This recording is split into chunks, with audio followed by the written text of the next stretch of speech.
Everyone talks about Mustangs, Camaros, and Challengers, but there's a whole world of forgotten muscle cars that are worth a fortune today. And trust me, the last one is going to shock you, as it is a rare editing of a car you all know and love that you definitely haven't seen before. But first, we must go back to the 60s. Back in 1969, Dodge quietly dropped a bombshell that most people didn't even know existed: the Dodge Charger Daytona. Not the new one, the OG Winged Warrior. This thing looked like it was built in a wind tunnel by mad scientists. That massive rear wing? Not for show. That nose cone? Pure aerodynamics. Dodge built it to dominate NASCAR, and it did. It was the first car to break 200 miles per hour on the track. Only 503 units were built. Today, a clean Hemi Daytona goes for well over $1 million. And speaking of NASCAR beasts, let's not skip its close cousin, the Plymouth Superbird. Same idea: wing, nose, race car for the streets. But this one had Richard Petty's blessing. It was based on the Roadrunner, but looked like a UFO from a Mopar fever dream. People thought it was too ugly back then. Now they'll pay 6 to 7 figures just to get one in the garage. But what if I told you Mercury made a muscle car that could smoke a lot of its competition? Enter the Mercury Cyclone Spoiler 2. Yeah, Mercury. Not exactly your go-to muscle brand. But in 1969, they built this NASCAR Homologation Special with a sloped nose and a mission: speed. Only around 350 were ever made. Most folks have never seen one in person. But collectors? They know. These cars have quietly climbed into six-figure territory. And if you want to help me get to six-figure subscribers, then make sure you race to that subscribe button, as 99% of you aren't subscribed. And now, let's talk about something even rarer. A one-year wonder that's all but disappeared. The Buick GSX Stage 1. Buick, the brand your grandpa drove to church, once dropped a 455 cubic inch beast with more torque than the legendary LS6 Chevelle.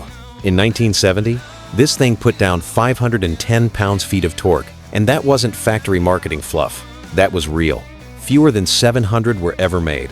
And if you find one today in Saturn Yellow or Apollo White, you're looking at a six-figure price tag, easily. But here's a curveball. Did you know Oldsmobile had its own supercar in the muscle era? The Oldsmobile 442 W30 was no joke. The W30 package meant upgraded heads, cam, carb, and a very real 370-plus horsepower under your right foot. These were sleeper beasts, and because they didn't get the same spotlight as a Mustang or a GTO, they aged quietly until now. Some pristine W30s have cracked the $250K mark, and the value still climbing. Now here's where things get freaky. The Ford Torino King Cobra. Not the Torino Cobra, the King Cobra. This was Ford's answer to the Daytona and Superbird. Aerodynamic nose, low stance, ready for NASCAR. But it never made it to the track. Why? The rules changed. Ford built just 3 prototypes. Only 2 survived. One of them lives in a private collection. The other? Sold at auction for a staggering sum.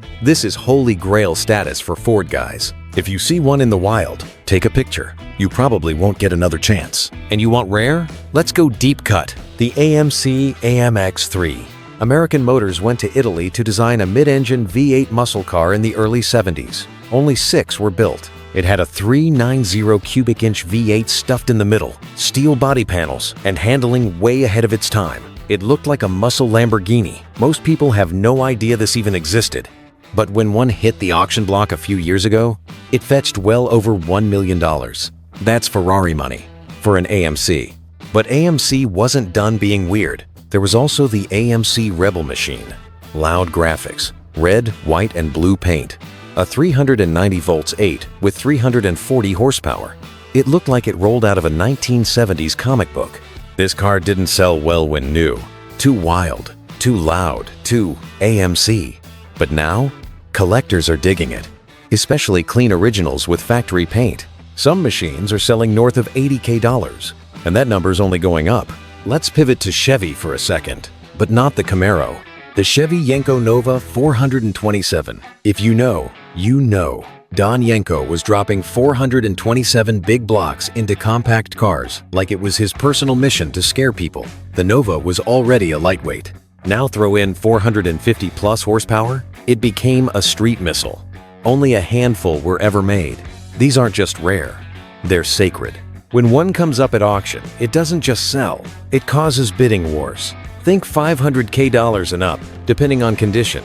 And before we move on, there's one more that deserves a spot. Because it's so rare, even Pontiac fans forget it existed.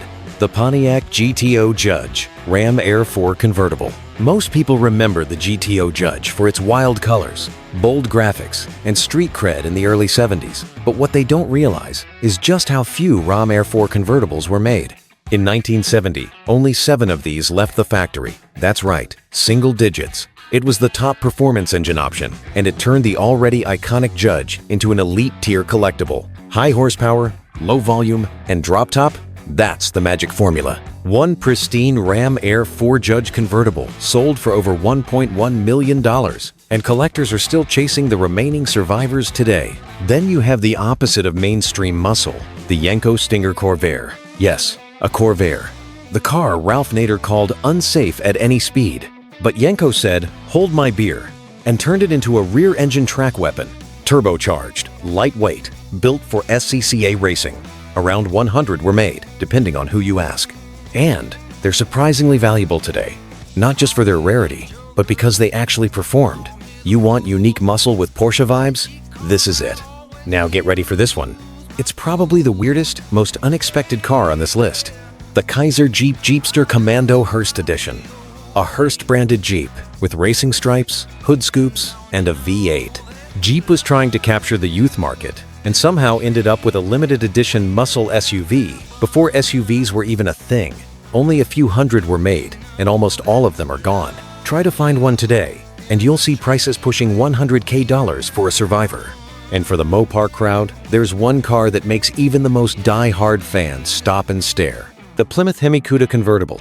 Everyone knows the Cuda was a legend, but the Hemi convertibles? That's next level. In 1971, only 11 were built.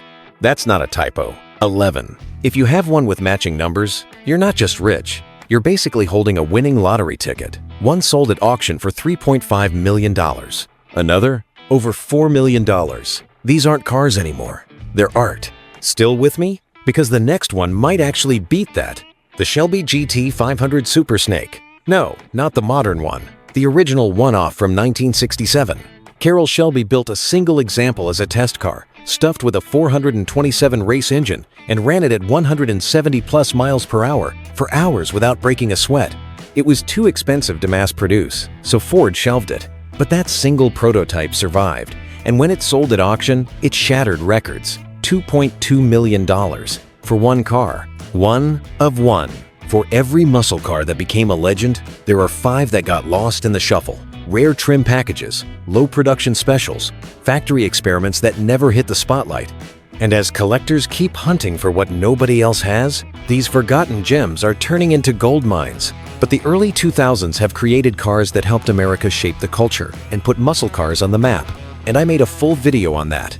You can watch it now by clicking the video on screen. Make sure to subscribe, and I'll see you in the next video.